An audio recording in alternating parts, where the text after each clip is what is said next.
Welcome to the Slop Temple. We pray this video helps. You start by confirming the spring constant K, or planning to measure it. You need a ruler, scale, and a known mass or force. Place the spring on a fixed support so it can move freely.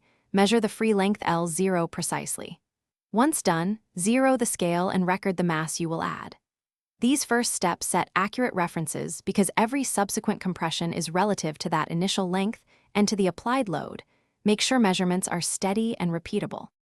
Next, you add a known mass or slowly apply a force, letting the spring settle each time so readings are stable. Measure the new length L and calculate compression deltix equals L0 minus L.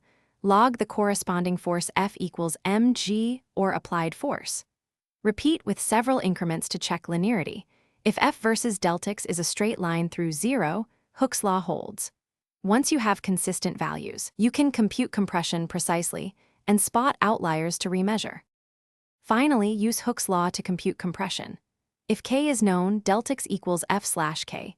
If you measured F and deltix, compute K equals F/deltix and average across trials. Make sure units are consistent, force in newtons and length in meters, so K comes out in N/m. If values disagree, check for permanent deformation, coil contact, or measurement parallax. Also ensure the support is rigid and the spring isn't rubbing. Remeasure after correcting the issue to confirm the true compression.